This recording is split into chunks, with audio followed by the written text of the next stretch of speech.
자, 이어서 미국장에서의 흐름, 국내에서 다시 한번 연결 어떤 것들이 있을지 종목까지 가보도록 하겠습니다. 자, 오늘 유한타증권의 송태현 과장 자리하셨습니다. 어서 오십시오. 네, 안녕하세요. 네.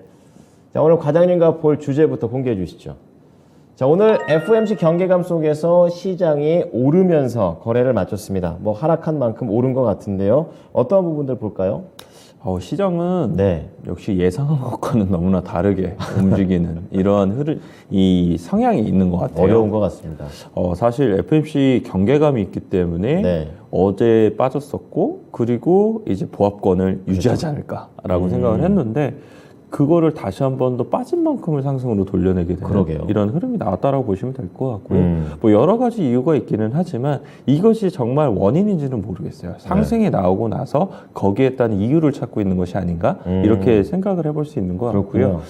일단은 인플레이션 지표가 둔화가 되는 부분이 있었습니다. 네. 이 고용 관련돼서 이 고용 비용 지수가 전월 대비 1% 증가를 하게 되거든요. 이게 전월 수치보다 이제 줄어들게 되고 이제 월가의 예상 수치보다도 적게 나오게 되면서 고용에 들어가는 이런 임금이라든지 좀 이런 줄었다? 것들이 줄어들고 있구나라는 네. 부분을 일단은 경제 지표에서 봤다라고 보시면 될 것 같고요. 네. 임금이 줄어든다는 것은 결국은 임금으로 인해서 소비가 늘어나게 되고 소비가 증가되면서 이에 따라서 인플레이션에 대한 우려감이 있었었는데 이 부분이 이제 역시나 완화가 되고 있기 때문에 인플레이션이 사실상 이제 화두에서 조금 많이 밀려나기는 했지만 그래도 인플레이션에 대한 압력의 완화를 다시 한 번 더 확인을 했다. 이 정도로서 좀 보시면 될 것 같고요. 뭐 그 외에도 보게 되면은 뭐 IMF에서도 경제 성장률을 뭐 다시 한 번 더 올린다거나 좋은 얘기 나왔더라고요. 뭐 이런 부분이 나오게 되면서 기술주 위주의 일단은 좋은 흐름이 연결이 됐던 부분이 있지 않았나라고 생각을 해볼 수 있는 것 같습니다. 네. 이 고용 관련해서는 워낙에 또 연준에서 지켜보니까 좀 더 예민해질 수밖에 없는 것 같아요. 이제 곧 FOMC 회의 결과가 이제 곧 나올 것 같은데 어떻게 좀 나오고 있습니까? FOMC 회의 결과는 일단은 뭐 절대적으로 25bp예요. 그죠? 거의 100%더라고요. 네, 99%의 확률. 그리고 아이러니하게도 1%는 50bp의 확률이 아닌 동결. 아, 동결? 이기 때문에 이런 부분이 지금 시장에서 얼마만큼이나 투자 심리가 이쪽으로 쏠려 있는지를 좀 잘 보여준 것이 아닌가? 그랬으면 하나 봐요. 라고 이제 생각을 할 수 있는 것 같고요.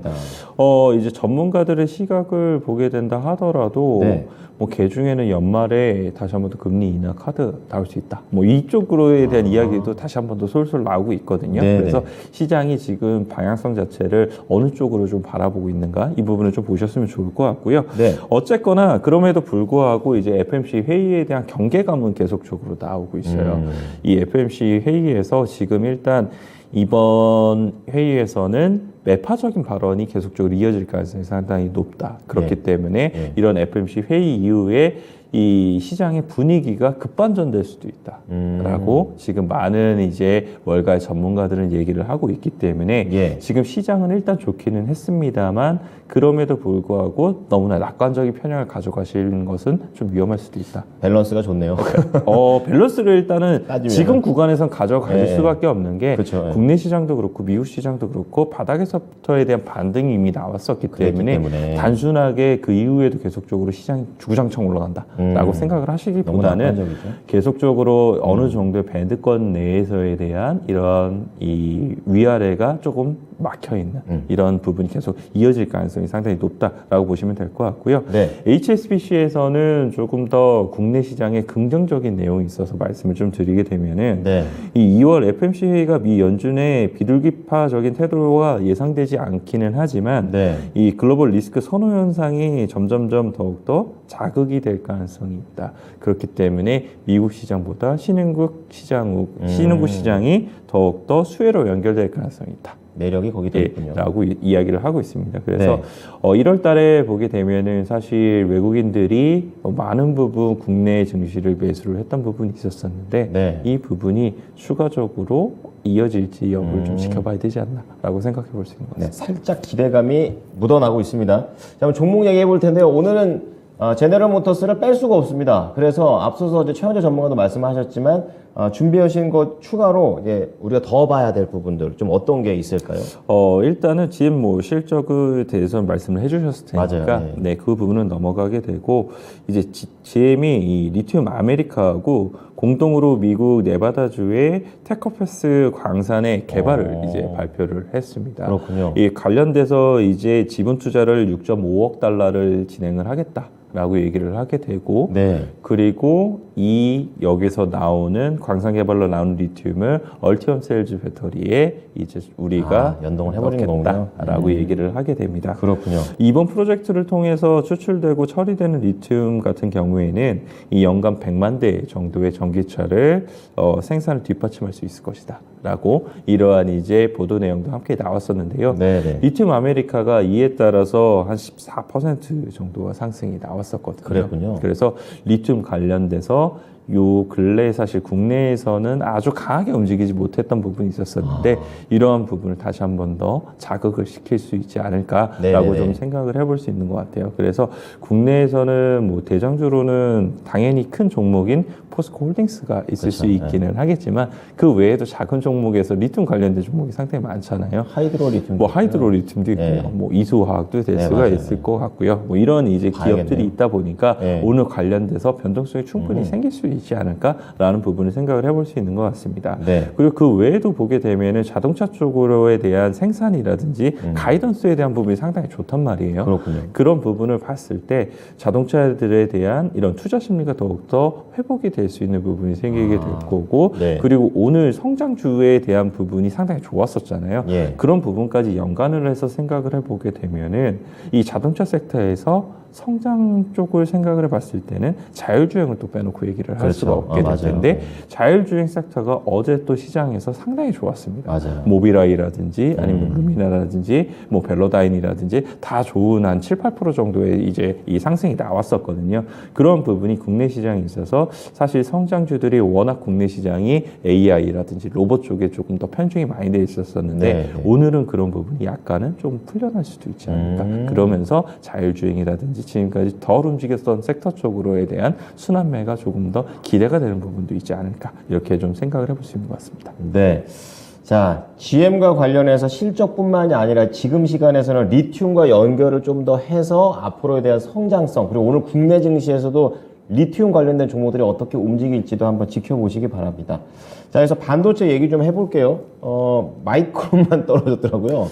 안타깝죠. 안타깝더라고요, 진짜. 이게 삼성전자의 어제 컨퍼런스 콜에 대한 영향력 그렇죠. 에 대한 부분인 것 같기는 한데 이게 사실 조금 고민이에요. 어떤 게요? 이게 어제 처음으로 삼성전자가 1월 내내 외국인들이 매수를 하다가 그렇죠. 처음으로 이제 반전이 나왔었거든요. 그랬죠. 네, 사실 이 삼성전자의 1월 외국인 매수 물량을 보게 되면은 네. 아까 제가 외국인들이 많은 매수 물량을 했다라고 말씀드렸었는데 네. 6.8조 원을 전일 제외를 하고 매수를 했었어요.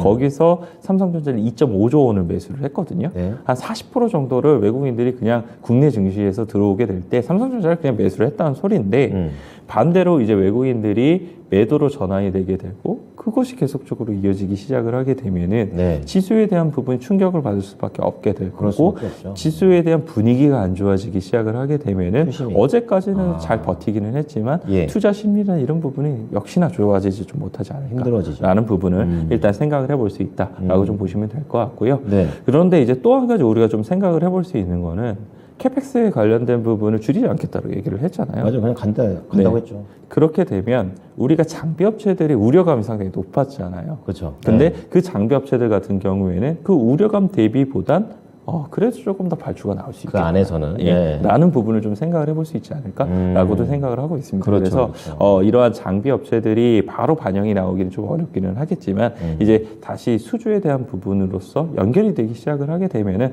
거기서부터는 조금 차별적인 움직임이 나올 수도 있지 않을까 이러한 이제 생각을 해볼 수가 있는 것 같아요. 네네. 그래서 기본적으로는 뭐 관련돼서 아무래도 투자가 진행이 되는 쪽이 비메모리 쪽이 조금 더 많이 될 테니까 그렇죠. 네. 그쪽을 이제 우선적으로 좀 봐야 되지 않을까. 비메모리 장비. 예, 라고 좀 생각을 해볼 수 있는 것 같습니다. 네. 그리고 이제 또 한 가지 말씀을 드려야 될 점은 네. 사실 AMD가 이제 실적 발표했잖아요. 그렇습니다. 네, AMD가 실적 발표를 했는데 그 실적 내용 자체가 썩 좋다? 라고 말하기는 좀 어려울 것 같아요. 숫자는 괜찮았는데. 네, 4분기 실적은 좋았어요. 네. 4분기 실적이 좋았는데 1분기 가이던스를 보게 되면 여전히 뭐 가이던스가 뭐 예상치보다 조금 하회하죠. 내려가게 되는 네. 이런 부분이 있었다라고 좀 보시면 될 것 같고요. 다만 이제 다른 업체들 대비했을 때보다는 그래도 견조한 흐름이 나왔었기 때문에 그런 거군요. 조금 더 시간의 시장에서도 긍정적으로 좀 영향을 미치고 있는 것이 아닌가라고 판단을 해볼 수 있는 것 같습니다. 그리고 또 한 가지는 이제 인텔하고 AMD를 많이 비교를 하게 되잖아요. 경쟁사잖아요. 네. 그런데 데이터 센터 부분에서는 사실 인텔이 압도적이었었는데 이제 이번 실적을 보게 되면은 AMD가 데이터 센터 부분에서도 42% 정도의 성장을 보이게 되거든요. 치고 올라왔군요. 그만큼 인텔의 먹거리를 뺏어왔다는 소리가 거꾸로 될 거니까 그러네요. 그런 부분에서 봤을 때는 인텔이 사파이어 레피즈에 대한 부분이 이제 출시가 되게 되고 본격적으로 이제 수주가 나올 것이다 라고 얘기를 하고 있기는 하지만 네. 뭐 지금 얼마만큼이나 이제 AMD가 더욱더 이런 부분을 따라잡았을지는 조금 더 지켜봐야 되지 않을까라고 좀 생각을 해볼 수 있는 것 같습니다. 네. 자, 실적과 관련해서 지금 마이크론 테크놀로지, AMD 이런 종목들 좀 분석을 해 드렸습니다. 자, 오늘 연결고리에서 봐야 될 종목 한 종목 준비해 오셨는데 공개합니다. LG 화학입니다. 어제도 LG화학 1% 상승하는 그런 흐름이었는데요. 어떠한 부분을 좀 지켜볼까요?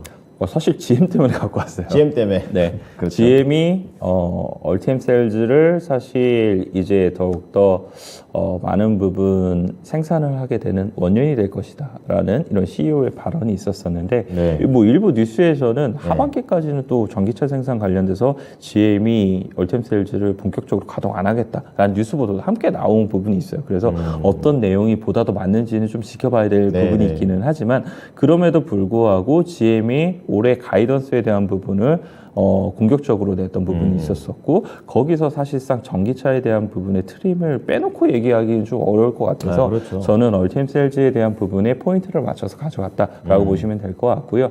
어떤 종목을 생각을 할까라고 생각을 했었었는데 일단 장비 업체들에 대해서는 조금은 일단 더 지켜보자라고 생각을 해서 장비를 좀 빼놨고요. 신중하게. 네. 그리고 이제 LG 에너지 솔루션 같은 경우에는 요즘 수급적인 문제가 좀 맞아요. 있잖아요. 그래서 그것도 계속 좀 출해되죠. 뺐고 그리고 포스코 케미칼 같은 경우에는 이미 너무나 급격하게 상승이 나왔기 때문에 들어가기도 그렇고. 조금 부담스러우니까 예. LG 화학은 그에 비해서 수급적인 이슈라든지 아니면은 뭐 가격적인 부담감이나 이런 부분이 좀 적어 보여서 LG 화학을 좀 가져왔다라고 보시면 될 것 같고요. 네. 4분기 실적은 컨센서스 하회였어요. 조금 쇼크 수준이었었는데 뭐 대부분의 이제 정유 화학 업체들이라든지 아니면은 2차 전지 소재 업체들 실적이 4분기 때가 다 좋지 못하니까 이런 부분은 잘 묻어 넘어갈 수 있다라고 좀 생각을 하고 있고요. 네. 1분기 실적 같은 경우에는 다시 한 번 더 실적이 많이 이제 QOQ 기준으로 좋아질 것으로 예상이 되고 있는데 네. 그런 부분을 보게 되면은 이제 화학 부분에서는 BEP 정도 할 걸로 예상이 되고 있고요.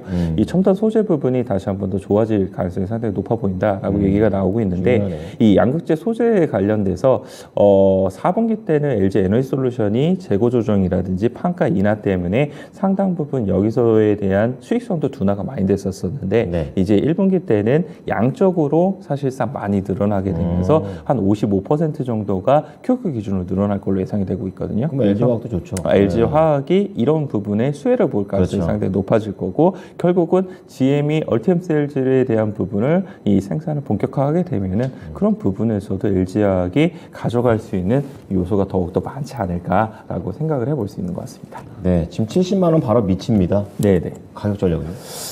아무래도 근데 요즘 시장 자체가 얼마만큼이나 한 번에 강하게 들어오는지가 중요한 부분인 것 같은데요. 수급적으로. 예, 맞습니다. 요즘은 사실 수급이 거의 모든 거를 좌지우지를 하고 있기 때문에 수급이 그런 깡패죠, 부분이 지금. 일단은 지켜봐야 되는 부분이다라고 보시면 될 것 같고요. 일단 목표가로 나오는 걸 보게 되면은 뭐 90만 원도 많이 나오고는 있는데 네. 일단은 75만 원을 75만 1차 목표가로 생각을 해보는 부분이고요. 네. 그 75만 원을 얼마만큼이나 거래량을 터뜨리게 되면서 뭐 기관이나 외국인 중심적으로 매수가 들어오는지 이 부분을 보면서 대응이 필요하다라고 말씀드리도록 하겠습니다. 네, 1차 목표가 75만 원입니다. 거래량하고 매수 주체가 누군지가 제일 중요한데 외국인이면 좋겠다. 이런 내용이 되겠습니다. 자, LG 화학까지 오늘 시장에서 잘 지켜보도록 하겠습니다. 감사합니다. 네, 감사합니다. 네. 네, 유한타증권 송태현 과장이었습니다. 지금까지 투자 판단에 도움이 될 수 있는 정보를 제공해 드렸습니다. 하지만 특정 종목의 상승과 하락을 보장하지는 않으니까요. 참고해 주시기 바랍니다. 수요일장도 성공 투자하십시오. 고맙습니다.